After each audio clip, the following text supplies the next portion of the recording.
All right, go ahead and roll for perception.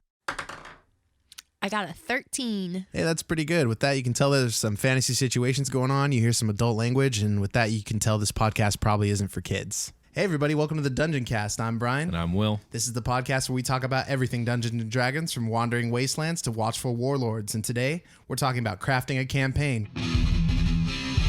Prepare yourselves.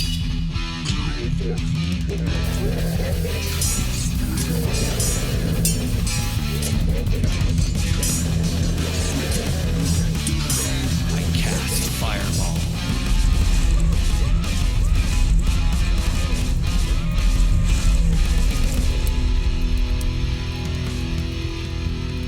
The Dungeoncast.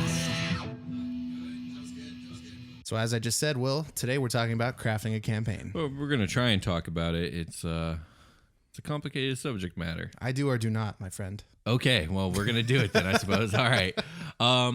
So yeah, I wanted to do a dungeon mastering episode about actually crafting the campaign. Like, we've done world building and we've done things like building a town and how to build encounters and building a dungeon, and we even talked about like gods and pantheons, which kind of feeds into world building. Yeah, but all those are really just building blocks to help create something more big picture than that. Yeah, absolutely. But also, like, the reason that you're doing all those things and you're doing all your world building is so that you can run a campaign in it. Right. So, crafting a campaign is definitely more of an art than a science. There's no real right or wrong way. In this episode, I think we should talk about like our approaches to it, because I'm sure they're really different from each other, because we've never really talked about campaign craft, I don't think, between each other. No, too much. I don't think we have, because we play in each other's games, so it would be kind of weird to be like, so in this world I'm building. Nah. Yeah, that's true. I'm gonna let Will explore what I have to offer, and he does the same on his end. So right. I like the surprise. I drop too many hints to my players as it is. So Right. I feel you. So when it comes to crafting the campaign, what we're really doing is you're crafting, or you're doing the groundwork or the foundation building of the story, because D&D is a collaborative story building game. Yes. Although the Dungeon Master will be building 50% of the story, the players have a huge hand in it. So you're not really crafting the whole story, but you are crafting the beginning and much of the most important events of this story. Right. The DM lays down the foundation for what the players will build upon. Yeah, absolutely. So I think the first thing you got to decide is when you're going to run a campaign is, are you going to use your own world you have crafted, like we've talked about in other episodes when it comes to world building, or are you going to go ahead with a pre-existing world? Yeah, and there are lots to choose from. I mean, pretty absolutely. much any video or any movie you've seen or anything exists within its own universe, so to speak. So it's something you can just copy paste basically if you want. Yeah, you totally can. And in this episode, we are kind of going to operate on the assumption that like you aren't ad-libbing this whole thing. Like a lot of campaigns, like the Dungeon Master just shows up, doesn't really have anything planned, and they just go, and that's totally fine. But that I wouldn't call campaign crafting. That's like It's improv, free form. That which is awesome. I'm not saying it's not. I mean, it is craft. You're crafting a campaign as you go in along. real time. Yeah, that's You're true. not prepping. That's true. But like in this episode, I'm working under the assumptions that like as a dungeon master, you got your gods and your magic system kind of set up. You understand your planes of existences for your world or the world that you're operating this in, and you have at least a basic understanding of the history of your world and the maps and geography. And the reason that I think that's important when you're campaign crafting is because to get your players ready for this campaign, the players need some form of understanding of all these things. Like, you know, like everyone in your world is going to basically know who all the gods are,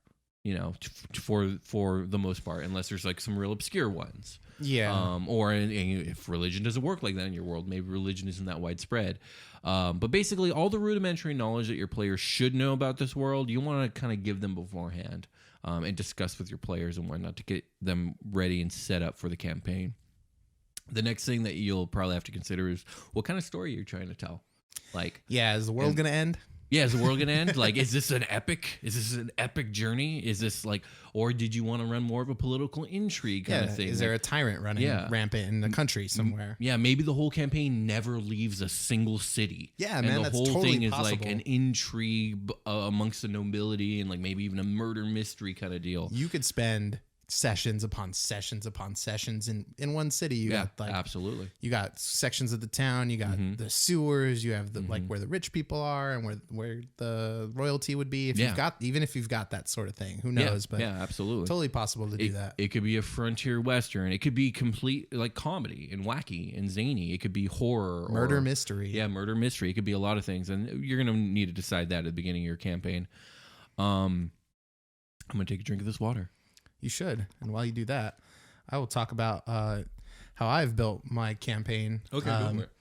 I basically set up. I drew my own map. I just was kind of like, well, continents kind of look like this sometimes, and I just kind of went onto the paper and did that. I was like, this is where my players are going to be like walking around. Okay.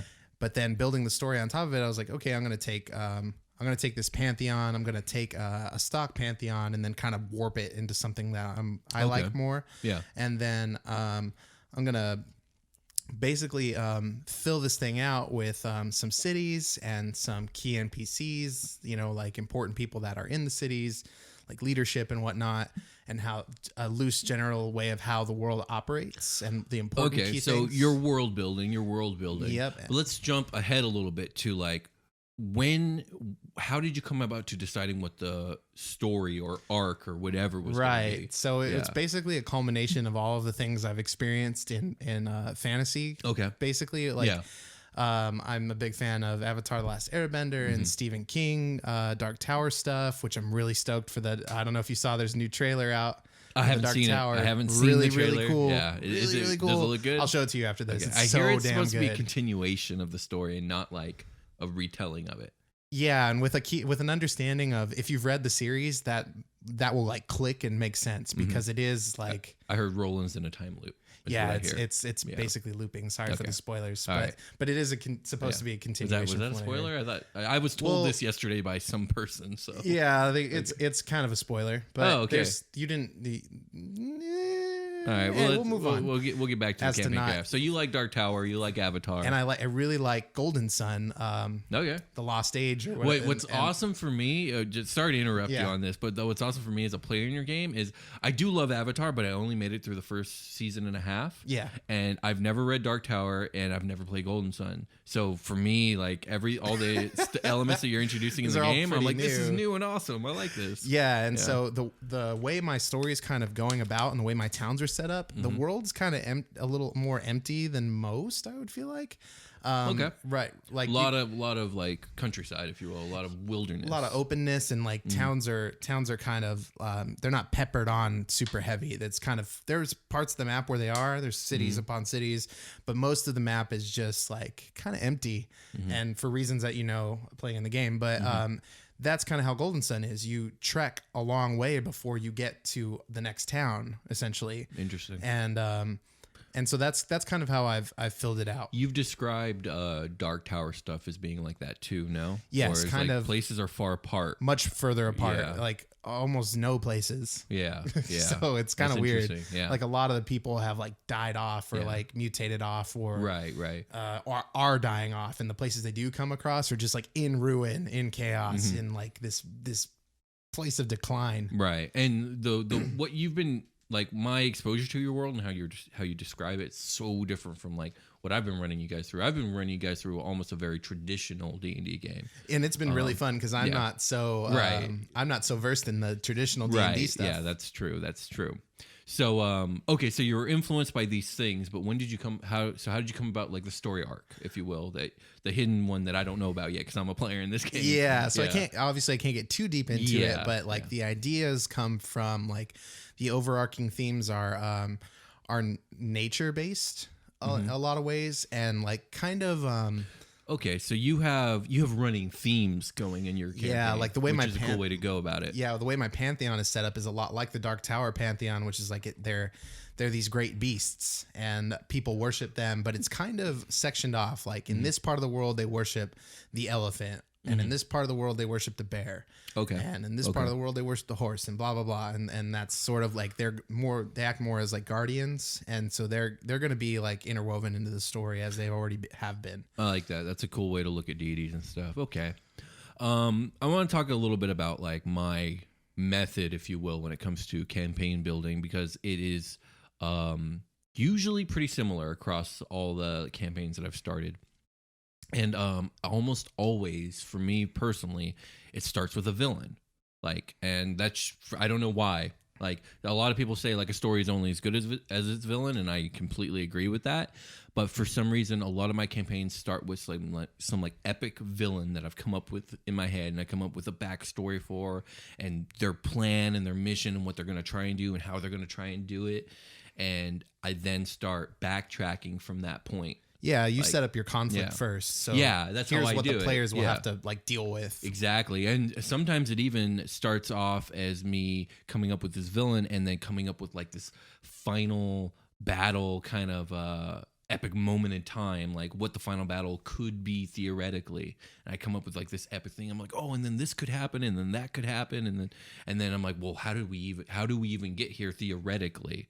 Like, and this isn't to say that I'm going to then railroad my players to get to that point, but it forms like, I don't know, it's just like a idea conduit that I form the whole campaign in, and then we actually see where it goes. But and the players, typically I've found that the players they want to play what you've set out for them. Yeah, I would say out of all the things that I set up, like not in stone, but what I like basically. Okay, so not only do I start with this villain and then I go to like this epic final scenario kind of deal. I think about what the villain has planned and how the villain plans to get there. Right. So I kind of come up with like key events key goals, if you will, for the villain that like outside of like. You get to know them a little bit. Yeah. So when your players break what you like, oh, this is probably what's going to happen, and then it goes somewhere other direction, you're like, well, this character I've made would act like this if this happened. Yeah, and that's a big part of it. Like, you're going to need to know your villain. But what I'm trying to say is like key goals for this villain that outside of the players like pulling something like really awesome off to change it, these things are going to fucking happen unless like. Somebody's got to do something crazy miraculous to stop it. happens. Yeah.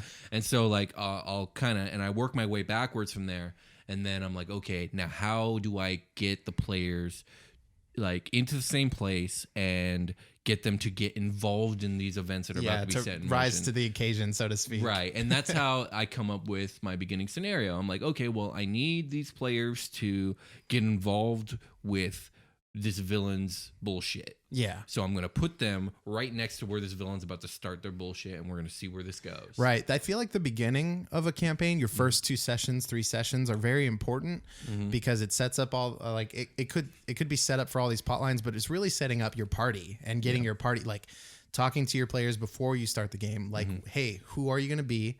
And where do you want to be from? Here's what I have available. Here's what I can tell you now. What do you want to do? Do you guys all want to be from the same town? Do you guys want to be friends? Are you family members? Yeah, like, it's good to get your players talking about that beforehand.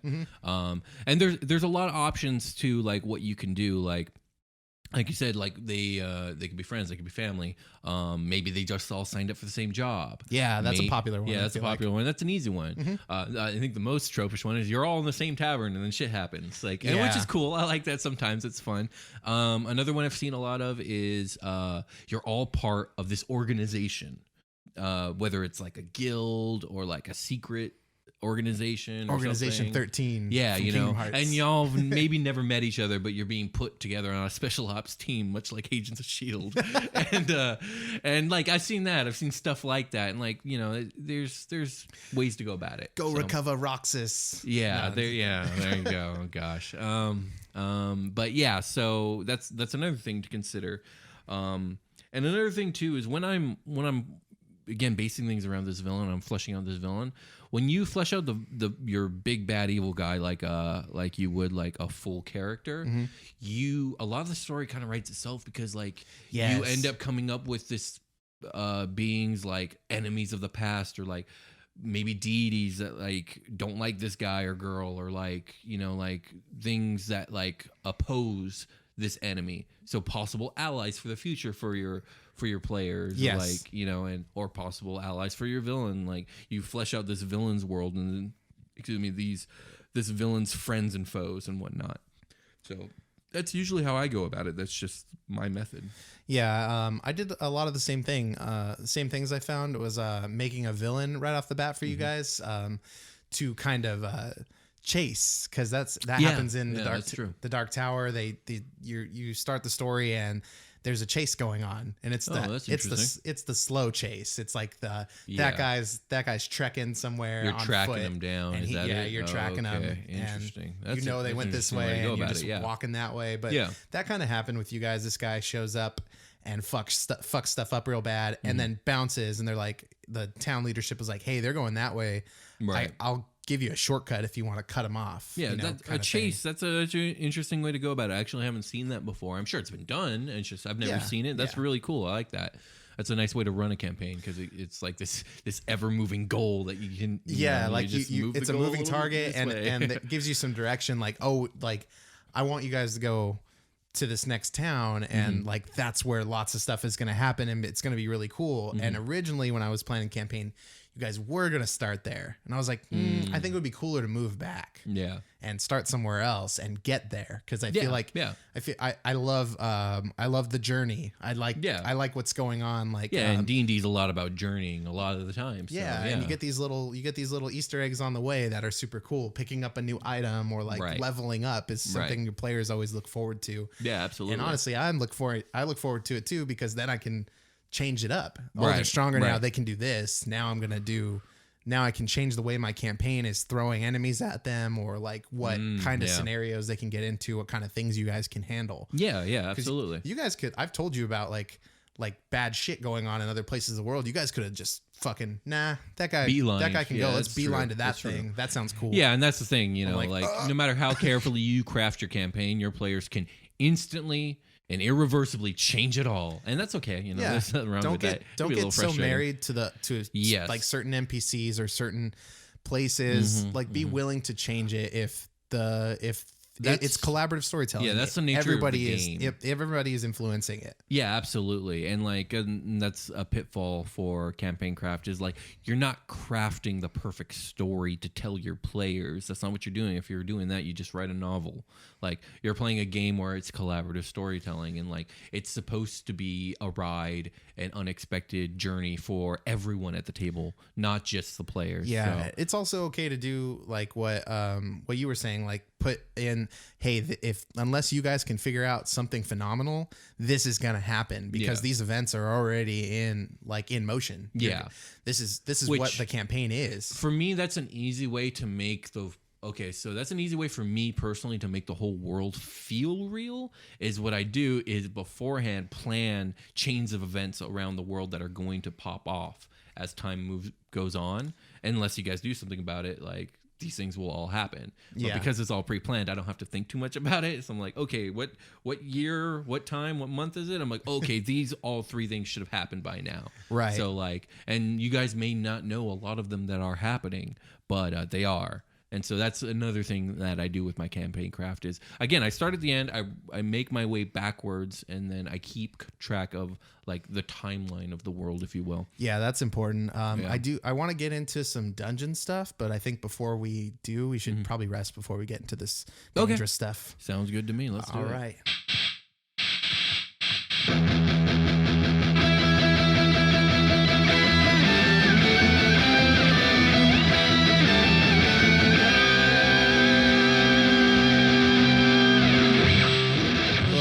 Welcome to the part of the show where we don't talk about what we were talking about and talk about something else, which is generally us and you. Yeah. So let's start with you, like we normally do. Thank you, everyone, for listening. We really appreciate it. You guys have been really awesome to us. We've been reading all the comments, all the reviews, and seeing the views and listens go up, and it's been wonderful. And I wanted to personally thank all of you. So thank you. Hey, everyone. Thank you. And everything Will just said, I will reflect that. You also agree. I agree with what Will said. All right. And you guys are really awesome. And thanks for all the support. Yeah. It warms my heart and my bones. And but I will say this. Thank you. Okay. And if you like the show and you want to hear us keep doing this, all you got to do is spread the word. Just tell your friends, tell your family, tell anyone you think would be interested in the show, and we really appreciate it. Like, that's really all we ask. Yeah, D&D is cool. If you like fantasy, if you like role play, if you like interesting stories, we can help with that. Yeah. And to help us spread the word, we are running a contest currently until July 4th, where we are giving away 3 custom Hero Forge minis, cool. ultra detailed plastic ones, which I have a couple of my own, and they're really awesome. They are. And completely customized to my decisions. And we're giving away 3, and all you have to do to enter the contest is tweet a link to our show, any episode, any playlist, whether YouTube or SoundCloud or iTunes or whatever, and make sure to add the hashtag Dungeoncast. I will catch it. I will add you to the list, and on July 4th, I will pull 3 names from the list. So spread the word, please. If you're listening to this with your iPhone or through some kind of Apple software, please leave us a review in the iTunes store. We would really appreciate that. Give us a rating and leave a comment. Give us some feedback. That would really help us out a lot. Otherwise, you can find us on soundcloud.com/thedungeoncast or anywhere podcasts are sold. You can also find us on YouTube. Just search Dungeoncast and we should come up just fine. And you can see our faces too. Pretty cool. Not in this part. On this part, there's a banner that says a question, and I'm not prepared to tell you about that question, so go look at that and talk about it in the comments below. All right. It's something relating to what we're talking about. I haven't come up with it yet, so. Oh, okay, that's good. Yeah. Then it was all Will's fault. Okay, there we go. I was completely ready. I went to go look for it, and it wasn't there. Okay. All right, is there anything else, or should we get back to the show? I think we should, well, how are you feeling? I'm feeling pretty good. I'm feeling pretty rested. I rolled at least a hit die. Yeah. I don't think I needed to, so I'm good. Yeah, I took damage. Let's go back to the show. All right.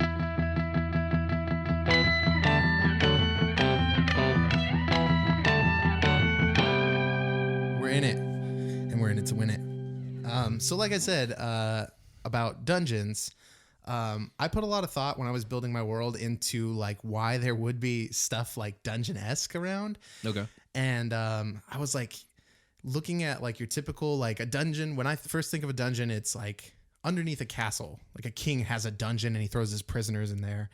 And sometimes it's a labyrinth, I guess. Okay, well, okay, so that's an actual definition of a dungeon is what you're saying is like when the king puts someone in the dungeon, it's basically like a torture chamber or jail. Yeah. Like in D&D, a dungeon is like a sprawling thing to explore. There's a Maleficent has a dungeon, and if you ride the Snow White dark ride at Disneyland, there's this really creepy part where you turn a corner and there's like a jail cell with a skeleton in it. I'm just like, God damn. Is that like the old school Snow White, like the ancient ride that's still there, or is that some new ride? No, it's like the old school one. Yeah, okay. The old school dark rides were like dark in lighting form, but also dark in like their storytelling essence. Oh, okay. I've been on them. I remember not liking them for the most part, so I stopped going on. They're really, as an adult, it's super interesting to get on a ride like that and like see some of the stuff that's really in there. Like, dude, this guy just like was in there until he died. Yeah, that's true. And they left him in there so long, his skin and bones wasted away. Yeah, like, well, holy jeez. Maleficent don't fuck around. No. But yeah, that's what I thought about. But since my campaign is like kind of a nature theme going on in it, I was like, wouldn't it be cool for my players to go into like forests can be a dungeon, and like tunnels can be dungeons, and like pretty much anything can be dungeon, like depending on how you form it. And I was like, okay, well, why don't I just like this mountain system with a tunnel system through it that like dwarves carved. I was like, that'd be fucking awesome. Like what you guys are basically doing is like, instead of climbing the mountain, you're going through underneath it. Yeah. And so like I was Mines like, of Moria. why wouldn't that just be a dungeon? Like I'll just from like area to area, it'll be like the rooms of a dungeon, but it's much like bigger than a dungeon. Like it might take you guys it's a sprawling path, like we said in the dungeon building episode. Like there's all kinds of things that could be a dungeon, right? And as for your like campaign craft, I guess like the history of your world's going to define a lot of like the dungeons they come across and whatnot. Like how many of them are man-made? I think in my world that's going to be kind of like limited in a way. Like, of course it's going to exist. Like, people do crazy stuff in like bunkers and stuff all the time in real life. Why wouldn't they be doing it in my fantasy world where I can make anything happen? Yeah, absolutely. Okay, so we kind of both like talked about our approaches to like campaign craft. I want to talk about like some ways that I've seen it done, and definitely. I think a good way, especially for like new players, new dungeon masters, to kind of approach campaign building is like start small. Get the players together on some common mission and just kind of like sandbox it to like a real small region. Just come up with like a small story arc with like a smaller mission, a smaller like villain, a smaller goal. And at the end of that goal, you will have kind of gotten a feel for what you're doing. You're going to get a feel for like who your players are and what they're about. Yeah. And also story will have happened and you're going to probably gain some inspiration on where to go next. Yeah. You have, start your players off as like the heroes of a county, maybe. Yeah. Heroes like of the land. a small town, a small region, maybe. I mean, you can get real tropish with it. Just a small town that's being terrorized by goblins and players are here to do something about it. And just kind of go from there. Like start small, and then after that, like little arc is over, you can kind of decide where you want to go from there. Whether you want to get real big, real fast, or now you've kind of come up with some inspiration for an overarching story, or maybe you've come up with just barely enough inspiration for the next small arc, and that's okay too. And ever since our goblins episode, I've been like thinking of this scene of like some like farm wife going out to put like a rug out to dry or something on like out front, and then like fucking goblins coming out of like the cornfield that's not very far away. Wouldn't that be terrifying? That's, like, oh shit! Like this is where I die. Yeah, when you think of like how would townsfolk get terrorized by the goblin community in the nearby mountains or whatever? They come down from the mountains and wreck your shit. Yeah, and you can't do anything about it because you're a level 0 farmer. Ah, crap! Goblins, honey. Yeah. Yeah. So that's one way to go about it, and the other way, and this kind of leads into it. We were talking about arc based. Like maybe coming up with like this overarching story is a little too much and you don't got time for it or the inspiration for it. And so maybe just like a series of arcs. And usually what I see with arc-based campaigns is they'll be very character-centric.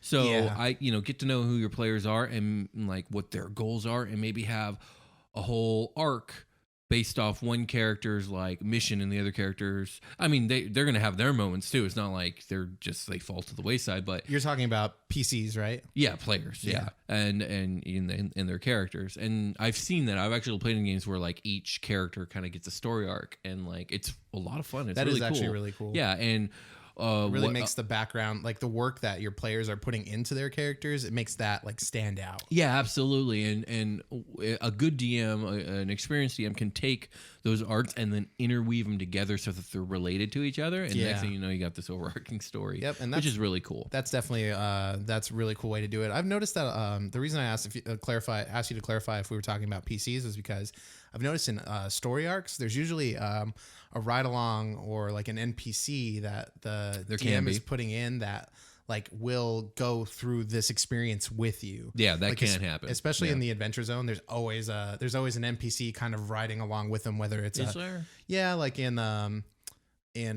Pedals to the Metal, there was there was Hurley. Lieutenant Hurley and like Captain Bane. Yeah, Captain Bane, and the Raven, and those were like the characters that you went through that arc with. Yeah, I mean each arc, if you will, is going to have its cast members. Yeah.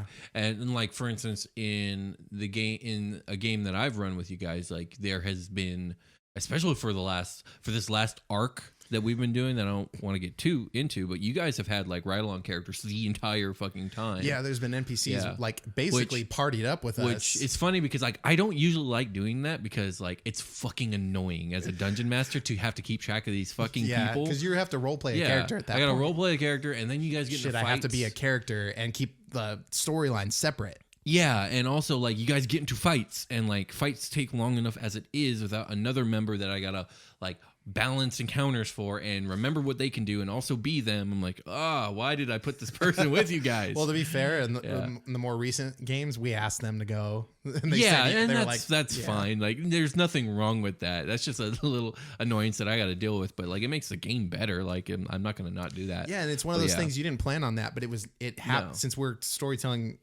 together. It just kind of happened. Yeah, it happens. It happens. Another approach, and I've never done this, but I've always liked the idea with it, is like the very opposite of start small. Start fucking huge off the bat. Pop it off immediately. And pop it off like get all the party members together, maybe on the same mission or whatever, or maybe like my idea for starting huge is like literally they don't know each other. They all start in a bar room. Cool. And literally the fucking Tarrasque pops out in the middle of the fucking city and fucks immediately everything up, half the town. and then just trudges off into the distance, and like the players are left with like this fucking disaster. It's like, okay, what do you guys do? Like, shit just hit the fan. Like, you know, like, I fucking love seeing text posts that are like blah blah blah, and then this happens. What do you do? Yeah. The Tarrasque appears. Yeah. Wrecks the part of the town you're from, but you happen to be in the bar on the other side of town, and then it leaves. What do you do? Yeah, and like it doesn't have to be like, honestly, the rest of the campaign what do? Cannot have nothing else to do with the Tarrasque. Like, literally adother group of epic adventurers could take down that Tarrasque. But like what starts the journey is like this horrible event, and you guys maybe start rescuing people or having to deal with, like, maybe when the Tarrasque burst out from underneath the city, it opened up a fucking gaping hole where things from the Underdark are now coming up into the city. And like the rest of your adventure can have nothing to do with that catastrophe that happened, but because the catastrophe happened, like it set forth a chain of events. Yeah. And you basically threw these characters into the thick of it. They don't have a choice but to deal with whatever it is you threw them at or threw at them. And because of it, they're thrown together and forced to be friends. So that's another way to start a campaign and just see where it goes. Yeah, the Tarrasque just went back to sleep, and like, don't worry about that anymore. I feel like as a player in that game, I'd be like, so like we've played like 8 or 9 sessions, and I no hints about the Tarrasque, nothing. No one's seen it. No. So should I let this go? And you know, that's up to the players whether, you know, and who knows, the players could like, well, let's chase this thing, or let's find that, or let's go talk to revenge. Yeah, or let's go talk to people to learn how to take it down eventually in the long run. And then I guess your campaign's about like, by level 20 being able to take out the Tarrasque that's fucking up the world. Who knows? I don't know. But yeah, you could start big. Another thing you could do is keep your campaign episodical, which I've always liked that idea, especially for like games where it's really hard for people to show up all the time, or like you're having a hard time to get everybody in the same place at the same time. You could do it where it's an episode. So like, excuse me, if someone doesn't show up, that's okay. They just weren't here for this episode, if you will. Right. Usually I like to run that in like a guild or organization scenario. Excuse me. So like, once I ran a campaign where there was a guild called the Vault Raiders, and everybody who was in this campaign was part of this guild. It was a big guild with hundreds and hundreds of members, so like theoretically you could even switch characters between the episodes, and it was just like each session was like, all right, this is the new mission, and these are the people that were hired for this mission, and everyone just shows up and we have a good time. Cool. And like each episode doesn't have to have anything to do with the last episode, so that's another way that you can craft or run your campaign. Guilds are a cool way to give players drive in a specific direction, and especially if you give them the choice, like, you can join this adventurers guild where we go find cool shit and like report back, or kill evil and report back, like, sick. We're gonna go in this direction to this town, and then we're gonna kill some evil and then come report back, and that's like a little mini arc in your campaign. Absolutely Earn some respect. So as you are going through this campaign, as the campaign is like unfolding before you, one thing to consider is there are basically tiers of play in this game, and they're different from, like, in 4th edition you had 3 tiers. You had heroic tier, paragon tier, and epic tier. Oh, that's interesting. And the tiers were from level 1 to 10, 11 to 20, and then 21 to 30. Cool. Because went up to level 30. 4th edition went up to level 30. That's interesting. And there's a similar tiers of play in this game where levels 1 to 4, you're most commonly considered to be local heroes. Yeah, that's small time. Again, start small. By level 5 to 10, you start to become heroes of whole realms, like whole nations, if you will, or whole large regions. Level 11 to 16, you are masters of these realms. Like you start like not just becoming heroes of these realms, but like usually like own lands, maybe having lordships and actually like protecting more than just your realm. Yeah, and you get some say. Yeah, and then eventually become masters of the world Prestige. at level 17 to 20, where you're actually protecting the whole planet, possibly Avengers style, if you will. Yeah, and I guess it's very much like heroes. Like Daredevil would be like a local hero. Iron Man would be like a level. world hero, street level versus like. Like world level versus cosmic level. Yeah, because at level 20, you were doing like the paladins growing wings. You're a and demigod. Yeah, like it's ridiculous. What the fuck, man? Yeah. You're a superhero. At level 20, and that's really cool. I would love to just get into exploring what level 20 is and what you can do and like the kinds of things you can take down. Yeah, that's why the monster manual gets so crazy. Yeah, absolutely, absolutely. There's 5 of you or whatever, and you guys get crazy. Yeah, you guys collectively get far more crazy than any single thing. So that's why, we just did our Beholder episode, and that was wild as fuck for me because I'm like, fucking Death Beam. Yeah. Oh yeah, it's crazy. Just There's a lot of crazy stuff. Actually, one of the things about D&D, which you got to suspend your disbelief, is like some of the shit that's out there is so wild. It's like, well, where the fuck is this shit? What's stopping beholders from just coming up and fucking it all up? Questions like dragons just fucking it all up. Like the answer is themselves. Yeah, themselves. Like it's I'm too good, but everything is so scary. But I'm amazing. Like, but a lot of times, like when is the beholder. I know, right? A lot of times when you're playing these games, like at level 17 to 20, like you're dealing with all these crazy things, but it's like, where were all these crazy things when you were levels 1 to 4? And that's like the Batman complex. Like because Batman exists and is stopping so much street level crime, the crime has to rise up against him. Right, so now, like, right. That's actually, that's you a good bring example. A gun, they bring an AK. You bring body armor, they get bullet piercing rounds. What does Gordon say in that movie? Something just like that. I don't remember. At the end of Batman Begins or whatever. I don't remember. Yeah, it was something like what I said. That's a good analogy, but also like I also like to ask the question: if Batman's busy fighting fucking alien invasions with the Justice League, when the fuck does he have time to like? Yeah, what happened to Gotham? Run a mystery murder with Two-Face and the Riddler. Like he ain't got time for that shit. He's got to run the Justice League. Yeah. Anyways, that's a discussion for another day. Don't you have a young boy to look after? I know, and like many young boys, he adopts boys like fucking. So many. He goes through boys like water. Anyways, I'm out of stuff to talk about when it comes to campaign craft. Off the top of my head, did you have anything else you want to bring up? I just basically what I just watch shows and movies, and I just like when I find something I love, I usually watch or read them repeatedly, and then I just like absorb and then I utilize.